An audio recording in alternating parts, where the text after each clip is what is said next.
আমাদের সমাজে নামাজি ব্যক্তির সংখ্যা আপনি খেয়াল করে দেখবেন 20 থেকে 30%ও না। ফজরের নামাজে আপনারা এসে দেখেন কি অবস্থা, আর ফজরের নামাজের প্রথম কাতারগুলো ভরে থাকে সাদা দাড়িওয়ালা লোক দিয়ে। সাদা দাড়িওয়ালা লোক দিয়ে ফজরের নামাজের প্রথম কাতার ভর্তি। তোমরা কোথায়? তোমাদের নামাজ পড়তে হয় না? ইয়াং জেনারেশনের তো ফজরের প্রথম কাতারে আসা উচিত নাকি? বৃদ্ধ মানুষ আসতে পারে না, লিফট দিয়ে নামছে, সিঁড়ি দিয়ে নামছে, লাঠি নিয়ে হেঁটে হেঁটে হেঁটে এসে ফজরের নামাজ পড়তে আসছে।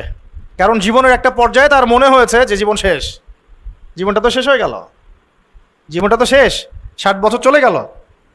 এখন তার রিয়েলাইজেশন হয়েছে না আমাকে নামাজ পড়তে হবে। দেখেন মসজিদের ভর্তি প্রথম দ্বিতীয় কাতার সব লাল দাড়িওয়ালা সাদা দাড়িওয়ালা, ইয়াং জেনারেশন নাই।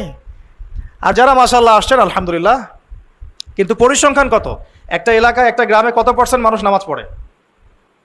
এটা হচ্ছে পরিস্থিতি, আপনাকে বোঝাচ্ছি কেমন পরিস্থিতিতে আপনি এখন বসবাস করছেন। 1 2 কত % মানুষ যাকাত দেয়? যাকাত ফরজ না ওয়াজিব না সুন্নাত না মুস্তাহাব? কেউ যদি যাকাত অস্বীকার করে সে মুসলমান থাকবে না থাকবে না?